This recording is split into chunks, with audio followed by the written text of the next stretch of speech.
akibat peraturan PSBB yang memang diperlukan. Di satu sisi negara ini harus mengatasi rakyatnya dari akibat pandemi penyebaran COVID harus dihentikan penyebarannya melalui program-program PSBB antara lain 3M dan sebagainya. Tapi di sisi yang lain pemberlakuan jam kerja dan sebagainya yang terbatas punya dampak terhadap usaha-usaha yang kecil tadi sehingga banyak yang gulung tikar sehingga menimbulkan terjadi penurunan kemampuan daya beli masyarakat kelas bawah. Ini saya kira yang menjadi kepedulian kita.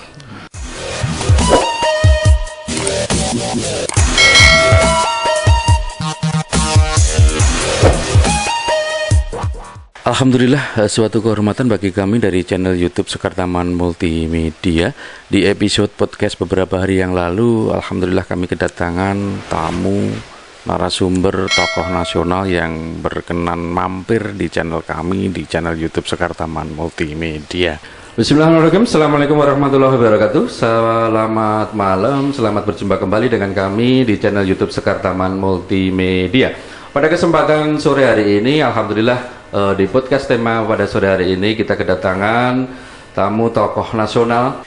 Beliau adalah Ketua DPR RI periode 2004-2009. Beliau juga pernah menjabat sebagai Menko Kesra dan saat ini beliau menjabat sebagai One Team Press atau Dewan Pertimbangan Presiden Republik Indonesia.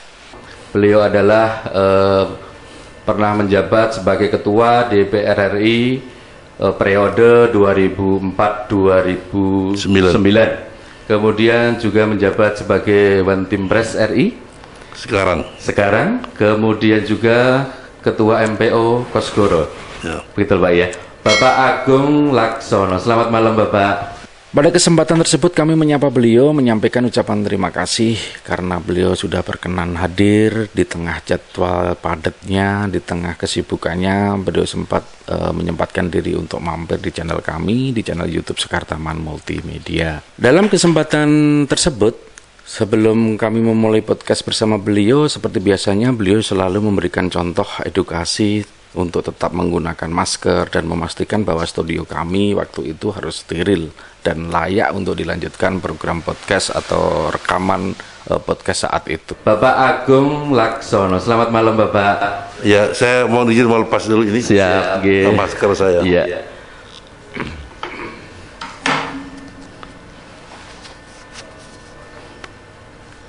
Mau agak ribet ini. Iya.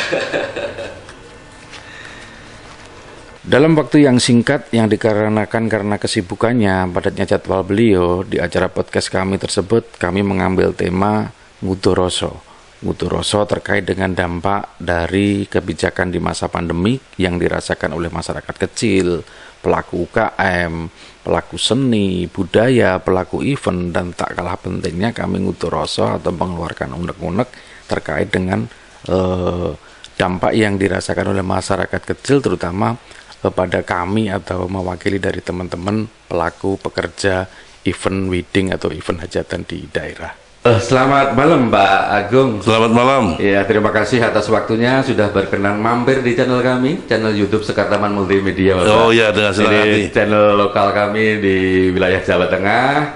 Alhamdulillah pada kesempatan hari ini kami diberikan kesempatan untuk bisa ngobrol, sharing sama Bapak. Oh, sama-sama, saya juga senang juga. Iya, betul Bapak. Begini Bapak, seperti apa yang telah kami sampaikan di awal terkait dengan tema podcast pada sore hari ini, kaitannya dengan dampak yang sangat luar biasa di tengah masyarakat di pandemi COVID-19, terutama untuk pemberlakuan PSBB, kemudian pemberlakuan untuk kegiatan sosial masyarakat dan lain sebagainya. Menurut kacamata dari Pak Agung selaku tokoh nasional, kaitannya dengan dampak tersebut di masyarakat seperti apa Pak? Karena ini ngudoroso dari teman-teman terutama untuk pelaku UKM, pembatasan jam bukanya, kemudian teman-teman pelaku seniman, pelaku seni dan budaya, pelaku hajatan, event wedding seperti itu kan. Ini kan nyun pangapunten untuk keluh kesahnya kan sangat luar biasa dampak yang diterima oleh masyarakat kecil. Dan beliau alhamdulillah antusias mendengarkan unek-unek dari kami dan kemudian beliau bercerita banyak tentang program-program dari pemerintah, termasuk kebijakan-kebijakan dari pemerintah. Terima kasih. Wah, saya sangat gembira bahwa YouTube channel yang Sekar Taman Multimedia. Sekar Taman Multimedia. Sekar Taman Multimedia, khususnya di wilayah Jawa Tengah ini, memberi concern, kepedulian terhadap dampak dari pandemi COVID-19 yang memang melanda dunia, termasuk tanah air kita, di sektor ekonomi yang luar biasa tekanannya. Tapi dampaknya yang dialami oleh UMKM lebih besar lagi. Iya, betul.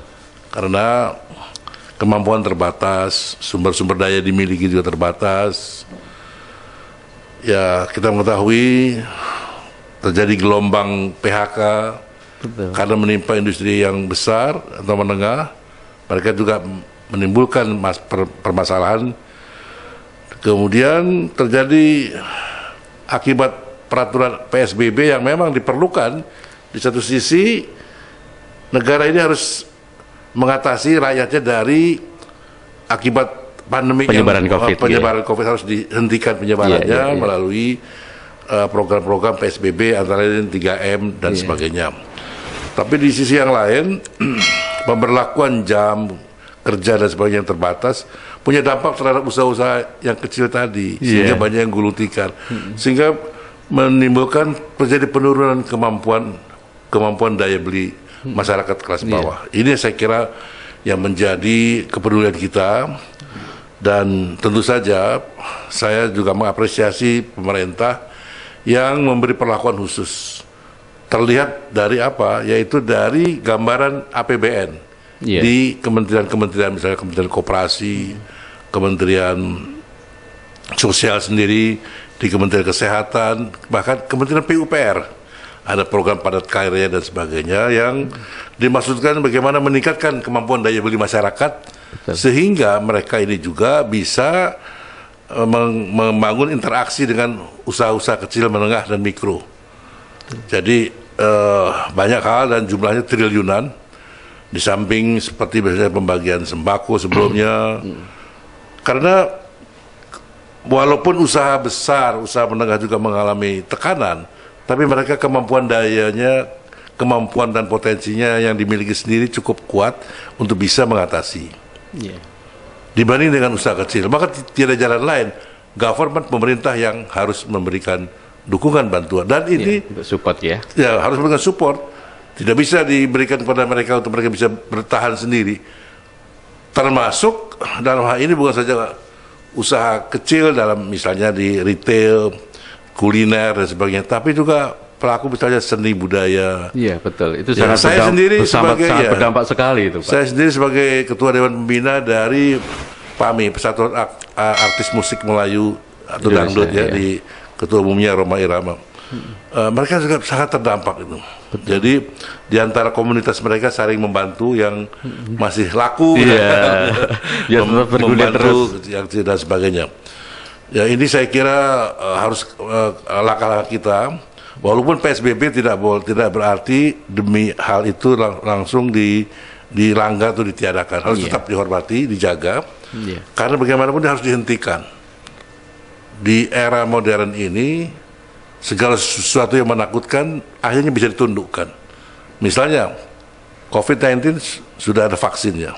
Betul. Ya, saya sendiri sudah divaksin meskipun baru tahap pertama khusus untuk golongan lansia. Ya, lansia yang usia saya sudah 70 tahun. Yang juga nanti akan menyebar ke seluruh rakyat Indonesia. Dan saya apresiasi di samping usaha-usaha yang diberikan kepada UMKM itu dalam bentuk regulasi yang sangat dipermudah, perizinan, tapi tetap dibatasi waktu kerja dan sebagainya, ada pembatasan sehingga social distancing juga. Tadi saya mampir ke tempat gudeg juga ada pembatasan, jarak, ada jarak, Pak, ya. Ada jarak, ada diberi tanda silang, dan mereka dipatuhi masuk harus periksa suhu tubuh, cuci tangan dan sebagainya. Itu harus tetap diberlakukan.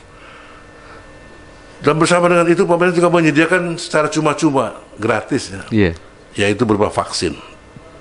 Walaupun tidak bisa serentak karena jumlahnya hampir 200 juta orang, sekitar 180-an juta. Jadi ini adalah sebuah langkah yang menurut saya juga tidak lain merupakan bagian untuk mengatasi agar UMKM ini jangan kolaps. Karena banyak tenaga kerja di dalamnya. Betul. Di seluruh tanah air merata ini, Bu. Saya yakin bahwa usaha-usaha menengah yang ada, industri, bagaimana mereka sedang berusaha untuk mempertahankan dirinya semata-mata supaya tidak terjadi PHK. Betul. Hanya jalan terakhir.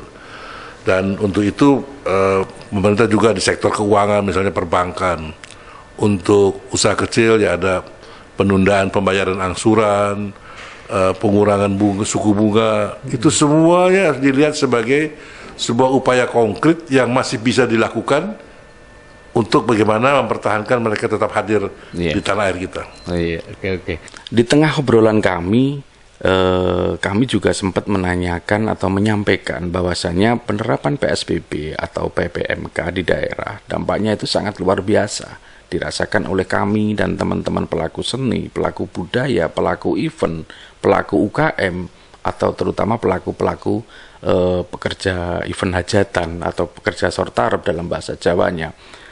Bahkan di situ kami sampaikan penerapan protokol kesehatan di hajatan sebenarnya itu lebih mudah dilaksanakan daripada menerapkan protokol kesehatan di pasar-pasar tradisional ataupun tempat-tempat keramaian yang lain. Karena apa? Alasan kami waktu itu kami sampaikan kepada beliau, ketika di hajatan itu kan sebenarnya kan pertama ada panitianya, kemudian yang diundang jelas orangnya.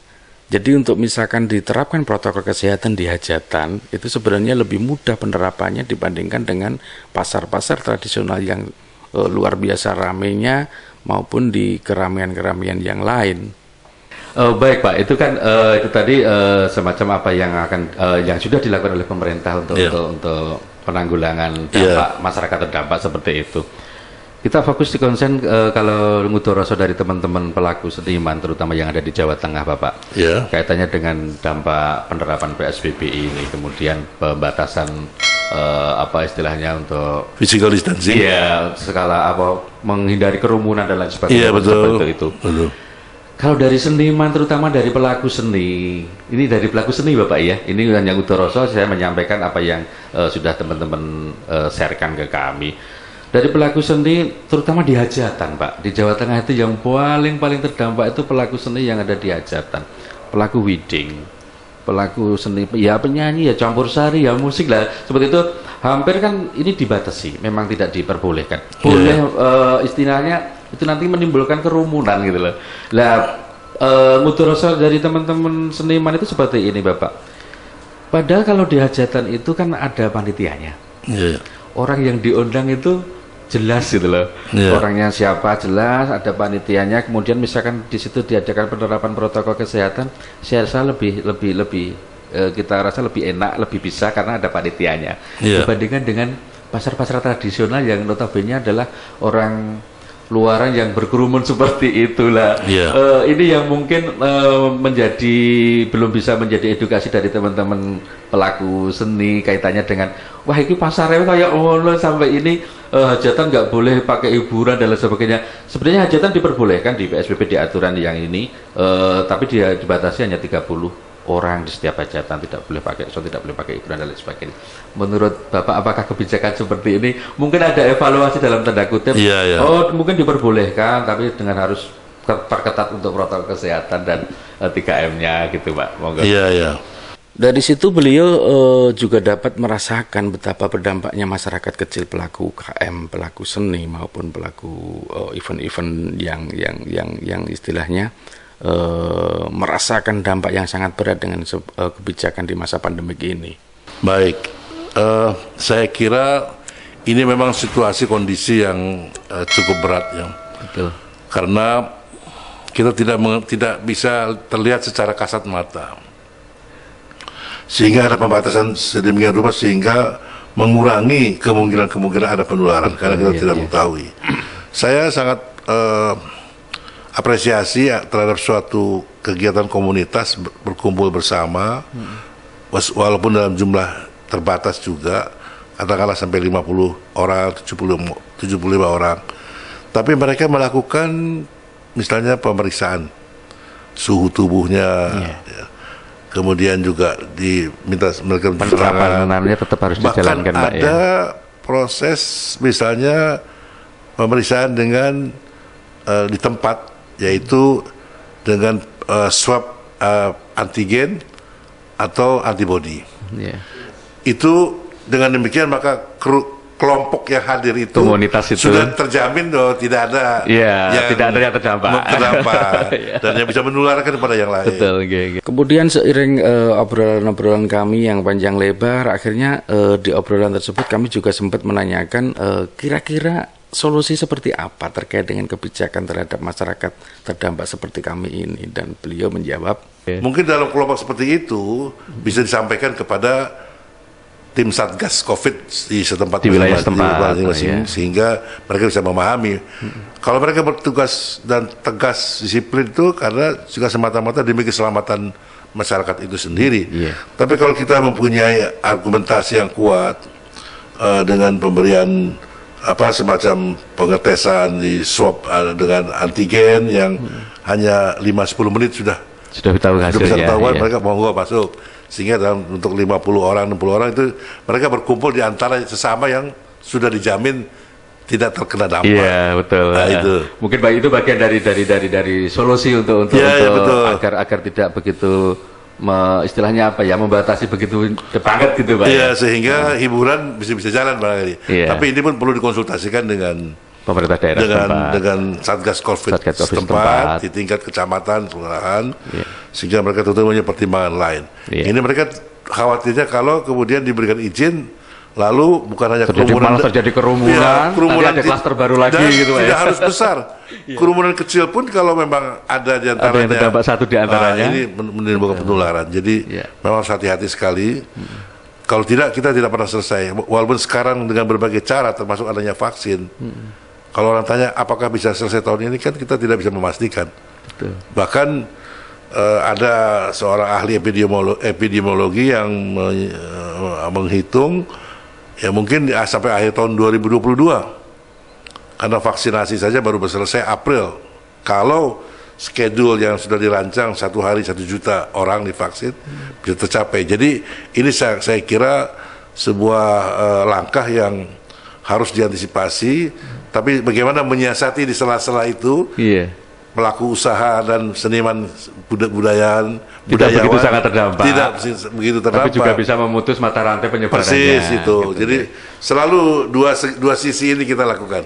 Dari beberapa gambaran atau penjelasan dari beliau, gambaran solusinya yang beliau sampaikan bisa digarisbawahi bahwasanya untuk pelaksanaan kegiatan sosial kemasyarakatan, kumpul-kumpul komunitas, itu intinya ini gambaran saya ya, maksudnya kesimpulan saya, intinya itu bisa dilaksanakan selama tetap melaksanakan protokol kesehatan, dan kuncinya harus dikomunikasikan dengan Satgas COVID di wilayah setempat. Yang penting penerapan protokol kesehatannya itu harus benar-benar benar-benar diutamakan agar komunitas atau perkumpulan atau kegiatan sosial kemasyarakatan tersebut memang benar-benar jauh dari dampak COVID. Jadi untuk menghindari adanya klaster-klaster baru di komunitas atau kegiatan sosial kemasyarakatan tersebut. Oke, terima kasih Bapak Agung Laksono atas informasinya. Ini bisa menjadi gambaran dari kita semua, terutama untuk teman-teman pelaku seni, pelaku UKM, bahwa apa yang telah dilakukan oleh pemerintah itu benar-benar hanya untuk memastikan bahwa pemerintah itu berupaya memotong mata rantai penyebaran COVID-19. Ketika ada pembatasan kaitannya dengan kegiatan sosial kemasyarakatan, komunitas-komunitas kumpul-kumpul, yang intinya selama itu bisa dibicarakan, dikomunikasikan dengan Satgas setempat, dengan dipastikan bahwa komunitas atau kumpul-kumpul tersebut benar-benar terbebas dari COVID, barangkali itu sah-sah saja selama dikomunikasikan begitu Bapak ya. Ya, itu mungkin bisa menjadi referensi dari Pak Agung Laksono. Barangkali nanti kedepannya yang penting tetap COVID harus segera dihilangkan, bicara nih seperti itu Bapak. Harus dicegah, begitu pula dengan penerapan protokol kesehatan di lingkungan kita masing-masing, diawali dengan pribadi kita, keluarga kita, masyarakat kita, dan umumnya komunitas-komunitas kita. Tetap utamakan pencegahan COVID ini, pakai masker, cuci tangan, jaga jarak. Luar biasa. Terima kasih atas waktunya Pak Agung, sudah bergabung, mampir di channel kami Sekartaman Multimedia. Assalamualaikum warahmatullahi wabarakatuh. Sampai jumpa, selamat malam. COVID-19 memang menjadi musuh kita. Memutus mata rantai penyebaran COVID-19 adalah tanggung jawab kita semua. Namun, keadilan sosial bagi seluruh rakyat Indonesia adalah hak dan harapan kita semua. Semoga segera diberikan solusi yang baik, solusi yang bijak agar masyarakat terdampak saat ini bisa segera kembali bekerja, mengais rezeki untuk menghidupi keluarga.